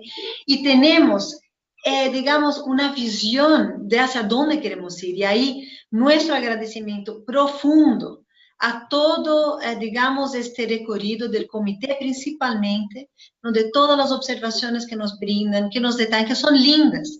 Para hacer este estudio, como dijo Vital, volvemos a leer una por una. Y son espectaculares. En su conjunto son espectaculares y apuntan hacia un horizonte. Entonces, si tenemos esta voluntad política que incluye claramente tener recursos a disposición financieros y demás recursos humanos, lo que apuntaba Vital ahí, de que tenemos que estar involucrando y formando a los y las docentes de la primera infancia en este marco. Si tenemos voluntad política y si tenemos claro el horizonte hacia dónde queremos ir, y lo tenemos, a mí me parece que esos son dos componentes fundamentales para lograr llevar las legislaciones en práctica, ponerlas en práctica. Entonces, la visión nos va a permitir superar las incoherencias, las fragmentaciones, ¿ok? Y, por supuesto, también un trabajo de diálogo. Sería quizás el tercer elemento para ir de la legislación a la práctica, significando diálogo entre ministerios, significando diálogo entre instancias de gobierno. Entonces, eso de poder dialogar, de poder sentarnos, de poder pensar conjuntamente, de una manera organizada, coherente y complementar, me parece fundamental. Ese es el primer punto. El segundo punto que yo quería mencionar tiene que ver con geopolítica, porque nosotros desde América Latina hicimos este estudio, ¿no? Que es una contribución analítica de cómo está, ¿no?, las leyes y políticas de educación y cuidado de primera infancia en América Latina, pero hacemos un aporte que puede también dialogar, puede y debe, desde nuestra perspectiva, dialogar con otros continentes. Fue un gusto poder ir al comité. Jorge, realmente fue un placer. No sabes nuestra felicidad, nuestra emoción, también con vuestra acogida, de poder tener una interlocución con ustedes, defensores de derechos humanos, y creemos que esta puede ser una contribución para América Latina. La vamos a llevar, ¿no?, a nuestros ministros, ministras, a nuestras instancias, ¿no? Indudablemente, qué gusto también estar en diálogo con Esmeralda. Vamos a pensar qué podemos hacer, Esmeralda, también acá desde la comisión, pero geopolíticamente hablando, hay una disputa de paradigmas que está en marcha respecto a cuál es la educación que queremos para la primera infancia. Y yo creo que en América Latina tenemos unos planteamientos muy bonitos, sólidos, que pueden y deben ponerlos a disposición en pie de igualdad, a dialogar con otros paradigmas que están ahí alimentando la política pública a nivel internacional. Entonces, a mí me parece que sea a partir de este estudio, sea a partir del trabajo, por ejemplo, que hace OMEP, que es una organización internacional, la CLADE, que está vinculada a una campaña mundial. A mí me parece que tenemos que poner a dialogar planteamientos, perspectivas que estamos semeando, desarrollando desde aquí, de América Latina, ponerlas en discusión con otros paradigmas que están alimentando e influenciando las políticas educativas en primera infancia alrededor del mundo. En diciembre de este año vamos a tener una reunión ministerial en Bruselas. Es una reunión muy importante en el marco de la Educación 2030. Una de las sesiones temáticas va a ser sobre educación en primera infancia. Ahí vamos a estar, la OMEP ya está en diálogo en este espacio, así como también la campaña mundial. Entonces, son oportunidades también de estar llevando estos planteamientos, ¿no? Escuchar de los otros, aprender, pero también ofrecer esas reflexiones en estos espacios. Y el año que viene vamos a tener la revisión del ODS 4, que en el marco de las Naciones Unidas es una otra oportunidad interesante para volver a poner. Son oportunidades. Yo digo que el tema geopolítico de estar poniendo a disposición esas reflexiones, así como aprendiendo con otras, ¿no? De otros lugares, me parece un reto bonito también, que podemos construir entre todos, con Miquel, que también está ahí desde España, en Europa, podemos acercarnos al Parlamento Europeo, al Consejo también ahí de Europa, o sea, hacer circular estas ideas, dialogar de una manera bonita ahí entre todos y todas partes del mundo. Bueno, esos serían mis comentarios finales. Quisiera agradecer enormemente la oportunidad de estar aquí con todos ustedes, todas y todos. Paso la palabra a Giovanna para que nos haga un saludo. No, Jorge. Directamente a Jorge, ok. Listo, Jorge. Muchas gracias. Voy a intentar responder a 3 de las cuestiones que se han planteado. Y para ello un presupuesto cogiendo palabras de Vital que creo que son muy importantes. En primer lugar, el primer punto del presupuesto es, estamos hablando de un derecho, del derecho a la atención y educación de primera infancia.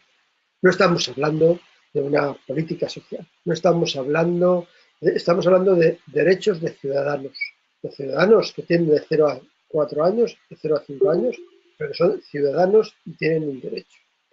¿Y eso qué significa? Y un derecho a una educación y a una atención integral para su desarrollo holístico. Y eso significa, primera pregunta que se formulaba, que se necesita una formación específica para el personal que atienda a los niños de 0 a 3 años, naturalmente. Del mismo modo que se necesita una formación específica para la atención a la salud de los niños de 0 a 5 años, se necesita una formación específica para la atención al desarrollo, a la educación de niños de 0 a 5 años. Yo estuve en un excelente congreso que se llevó a cabo en Madrid este año, no recuerdo cuándo, de educadores de 0 a 6 años. Eran educadores de 0 a 6 años que en un congreso había 500 personas en la sala, recuerdo, con muchas mesas de trabajo, estaban planteándose las necesidades formativas de su educación, de su trabajo, ¿no? Entonces, se necesita una especialización en la educación de 0 a 6 años, con conocimientos de psicología, con conocimientos de pedagogía, con conocimientos diversos que permitan saber trabajar con esos niños, saber utilizar el juego en el marco de la formación, saberles enseñar, introducir en el juego libre y autónomo. Entonces, todo ese tipo de formaciones necesarias y es esencial. No basta decir, no, hemos reconocido el derecho y hemos montado centros. Sí, pero si no nos dotamos de de personas bien formadas, no va a servir para nada. En segundo lugar, otro elemento esencial, porque estamos hablando y tiene que ver con la brecha existente entre lo que pueda marcar la ley y la realidad. La realidad es lo primero y lo más difícil, yo creo que este estudio nos ayuda a comprenderlo mejor, es que la desconocemos. ¿Y por qué la desconocemos? Porque no tenemos datos. la incidencia para que existan datos desagregados de niños, niñas, por zonas, en ciudades, en zonas rurales, indígenas, son claves. No pueden realizarse buenas políticas para llevar a cabo el reconocimiento de un derecho si no hay datos. La séptima de las recomendaciones, la penúltima de todas las recomendaciones de este estudio precisamente va en esa línea, por lo que he leído, que es la necesidad de que existan datos bien elaborados. Sin datos no se va a poder trabajar para acabar con la brecha. Si no, estaremos hablando siempre en el vacío, sin conocer a fondo cuál es la realidad. La tercera, me planteaba directamente sobre mecanismos de participación de la sociedad civil y de las organizaciones y de los profesionales en los trabajos del comité. Por una parte, el comité tiene diversas funciones. Una de ellas es, cada 5 o 6 años, revisamos cuál es la situación de los derechos de los niños, niñas y adolescentes en todos los países del mundo. Por ejemplo, uno de los países que está en el informe es El Salvador. Nosotros hemos examinado en El Salvador a El Salvador hace 3 semanas. Claro, si yo hubiera tenido, porque además era el relator, todos los datos sobre educación de primera infancia que hay en el informe, mi diálogo con el Estado de El Salvador hubiera sido en el ámbito de la educación diferente y las recomendaciones que le habríamos formulado a El Salvador para los próximos 5 años posiblemente hubieran introducido elementos que no están introducidos porque las recomendaciones ya están aprobadas y públicas. Por lo tanto, el primer elemento que ayuda mucho es proporcionarle al comité información sobre los países que va a examinar. En la página web del comité está la relación de los países que van a ser examinados con las fechas, de si se hace llegar información, que todo el mundo puede hacer llegar información, no solamente las ONGs grandes o las ONGs. Una persona individualmente puede hacer un escrito diciendo esta es la situación y lo remito a la Secretaría del Comité para hacer llegar cuál es la situación en un ámbito concreto con datos lo más fiables posibles. Si son solo opiniones, pues no serán tenidas en cuenta, pero si hay datos detrás para que el comité pueda formular recomendaciones que luego van a orientar las políticas. El esfuerzo realizado en proporcionar información al comité puede ser un gran ahorro de esfuerzo, porque a partir de ahí el Estado va a tener una recomendación que ya no viene de una ONG, viene de la ONU, y por lo tanto al Estado le presiona más a la hora de llevarlo. Pero no es nuestro único trabajo.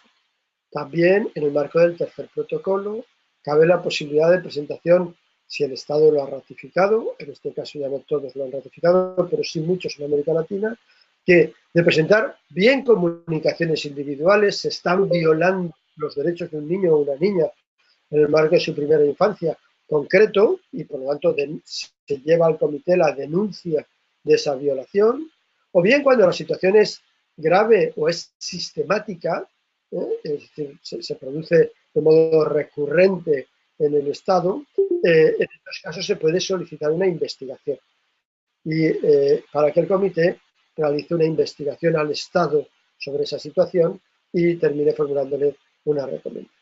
Son formas de participar. También se puede participar cuando estamos haciendo observaciones generales, haciendo aportaciones. Acabamos de publicar ahora, no afecta a primera infancia, pero la observación general que estamos haciendo ahora es sobre la revisión de la observación que teníamos sobre justicia juvenil, y se acaba de colgar en el sitio web del comité para que todo el mundo que quiera haga aportaciones para que el comité reflexione sobre ellas para el texto final. Y así con todas las recomendaciones que vamos. Esto es el teléfono que suena siempre. Bueno, pues creo que con eso he contestado un poco a las 3 preguntas que se me formulan. Muchas gracias. Ha sido un privilegio poder participar de esta reunión.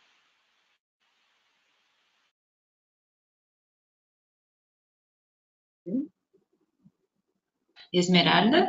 Muy bien. Sí, comienzo dando las gracias y expresando también mi complacencia de poder compartir con esta tecnología, con mi colega Jorge, con los expertos, las personas que han trabajado este informe, en verdad enriquecedor. Me voy por la pregunta o el comentario respecto a esto de la brecha de realidad y norma, porque me parece que el informe también hace un planteamiento de no solo la recabación de datos, de información actualizada, sino cómo vamos a monitorear, cómo vamos a evaluar que todo el tema de la política pública que hemos pensado, que hemos trabajado, que sea participativa, que tenga realmente una información de diagnóstico real de la situación de los niños, cómo vamos a monitorear que haya efectividad en el cumplimiento de lo que se ha dicho. Las leyes tienen un valor. El valor es que eso nos permite exigir. La exigencia es porque tenemos una norma. Y si la institucionalidad ¿cuál es el sistema que está funcionando para garantizar el derecho de la educación para todas las personas, sin discriminación alguna? Ni siquiera la discriminación o la exclusión porque tienes un año de edad. Entonces, esa institucionalidad que está trabajando responde sus funciones a la ley, debe responder a la ley. Tenemos que hacer evaluación de lo que dice la ley, cómo está planteada la ley, y la incidencia también puede ir en esa línea. Si nosotros estimamos, de acuerdo a este contenido de la problemática, de la fragmentación, del desconocimiento, de la exclusión, de la desigualdad, si nosotros tenemos esos elementos estudiados y nuestra ley no está contemplando eso, entonces tenemos que incidir en la transformación de la normativa para que efectivamente responda a lo que como sociedad, como con todas las organizaciones, todos los sectores, estamos demandándole al Estado como el principal obligado en cumplir una política pública que no puede estar construida allí en los espacios refrigerados, una política pública que tiene que ser construida incluso con la participación de niños, niñas y adolescentes.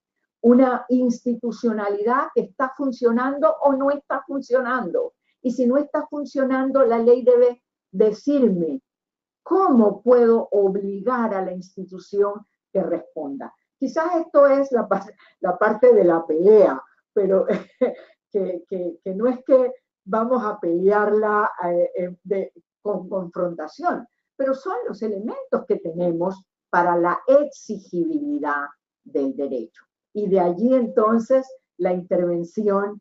Yo les mencionaba el caso de la tragedia de la guardería ABC, donde mueren 49 niños por asuntos de estructura. ¿Dónde estaban esos niños?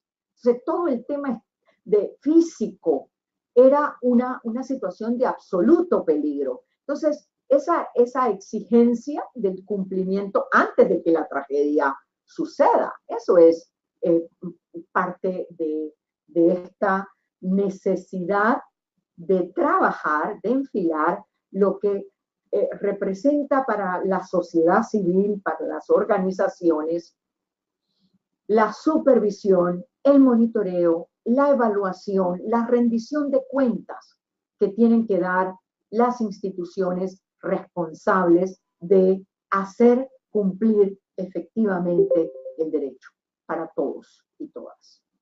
Esa es mi posición, Y de nuevo, estamos comprometidos, hay un camino importante que recorrer. La Comisión Interamericana de Derechos Humanos está en esta disponibilidad de abrir los espacios. Este caso que les digo es una petición como un caso donde le estamos exigiendo responsabilidad al Estado por el incumplimiento de las condiciones físicas y las estructuras que la guardería requería. Gracias. Bien, una palabra final. Una palabra final sería de otra vez agradecer la oportunidad de estar aquí con ustedes, intercambiar, escucharlos, después de leer el documento también esos comentarios que me parecen importantes para profundizar la reflexión sobre el próximo paso. Yo tomo dos palabras, una de Mercedes y otra de Camila, es de cómo podemos ser más fuertes para que esos propósitos se cambien o cambien la realidad, o que se transformen en decisión política. Yo pienso que un papel importante es de la sociedad. Muchos cambios profundos de la sociedad provinieron del movimiento social. Yo pienso que es fundamental que la sociedad esté organizada, que organizaciones que trabajan por los derechos de los niños, la protección y la defensa de los derechos, la promoción de los niños, estén articuladas, organizadas en red. Hoy no se logra mucha cosa separadamente, aisladamente, se trabaja con red, es un fenómeno de la cultura actual en ámbito mundial. Y pienso que se puede lograr decisiones políticas por medio del movimiento social, de presión o de apoyo técnico, de asesoría. Si no logra con el diálogo, se logra por presión política. Y hay distintas formas pacíficas de hacer presión política, sea en el Congreso Nacional, en las cámaras de diputados, sea con organizaciones del ámbito jurídico, como el Ministerio Público. O sea, el movimiento social tiene un poder. Como decía Mercedes, tenemos que estar enredados, o sea, en redes. Yo creo que esa es una posibilidad que nos brinda confianza de que podemos, con la fuerza de la sociedad, de las familias, de los papás, de las mamás, de los profesionales, de distintos ámbitos, demostrar al gobierno que esa decisión es una urgencia, es una necesidad y es un deber político y un deber ético. Yo creo que así cumplimos nuestro compromiso ético, porque nuestro compromiso ético es con nuestros niños, pero con niños de todo el mundo, con todos los niños de nuestros países y de todo el mundo. Entonces, la dignidad de nuestra persona y de nuestra profesión también está en la medida en que logramos hacer con que ese compromiso personal se vuelva un compromiso social, un compromiso articulado con otras organizaciones. O sea, no es una cosa meramente de convicción personal, es de una convicción colectiva de personas y organizaciones que tienen ese entendimiento y que luchan por eso. Gracias. Bueno, muchísimas gracias a todos y todas que nos acompañaron hasta aquí. Bueno, pasamos de un aplauso virtual. Aquí pasamos un poquito del tiempo, pero todos siguieron aquí escuchándonos, lo que es increíble y demuestra un compromiso admirable, en verdad, ¿no? Entonces, además de interesantísimo que fue escucharles, nos llenó de energía y emoción, como dijo Mercedes también. Decirles que, bueno, ese es un primer lanzamiento del estudio. Haremos otros, ¿no? Buscaremos otras oportunidades virtuales, presenciales, a lo largo de los próximos meses para darle difusión y ampliar ese diálogo también, ¿no? A las personas que nos acompañan, hemos registrado todos sus contactos, correos. Muy bienvenidos también a nuestras redes, ¿no? Bienvenidos, bienvenidas a CLADE, OMEP, aquí a EDUCO. Vamos a sumar sus contactos para enredar enredarnos más, van a recibir no solo el estudio, como la grabación de ese video y otras noticias también de nuestras organizaciones. Así que muchísimas gracias por la oportunidad, un gusto muy grande.